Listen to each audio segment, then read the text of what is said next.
Hi Chris, Phil Beever here from the Wilderness Club. Just want to recap on our lesson this morning. So this is run through your swing here. Backswing's great from down the line. Everything's looking great. It's a little bit short here, but this is you working on the new move. Two things we worked on today. One was trying to get them hips to clear. We know there's a tendency with you to sit back and stay too static. And then what happens with that? If you stay too static with the hips, the hands are going to have to manipulate. You're either going to hold them off or you're going to accidentally flip it. It doesn't matter how strong you are. If the legs don't clear, the likelihood is the toe of the club will release and you'll hit the odd pull. So this is you trying to clear your hips.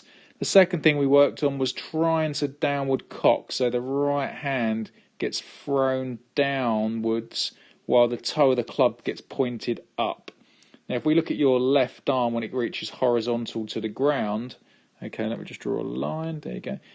If we get it, looking at it there from there, we can see that your left arm, like I just said there, is horizontal to the ground. You can see the right hand has rotated over, but we can see the shaft of the club is not in line with that left arm. Now, that is when you're trying to release the club, you're flipping it slightly because of the club is now pointing to the left of down the line of the target. If we look at Mr. Woods here, as he starts down, we can see good turn there with the hips. We can see his belt buckles pointing at the target. But keep an eye on his left arm. When we get to that same position as you, we can see everything is still in a nice straight line, okay? And we can see there with his right hand, it's very much pointing to the downwards there. We can see yours, it looks like it's climbed over. So that means the club is flipping as opposed to being released naturally. So we want to work on clearing the hips a little bit faster, but also we've got to work hard on trying to get that shaft pointing this way a bit more again. So that's feeling that the butt of the club goes up when you make contact with the ball, but a full release with the right hand. So the butt of the club goes up, full release, that club cannot flip over and cause us too many problems. The last little bit is, and this is something you're going to have to keep an eye on, is where you're working hard on trying to clear the hips. Sometimes we move forwards too much.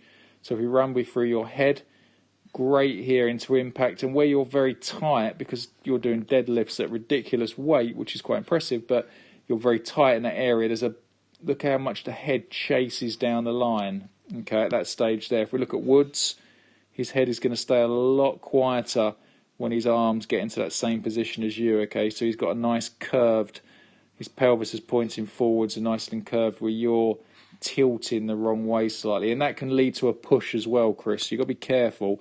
Where if we look at Woods there, he gets into a beautiful position with a very still head. So hips got to clear.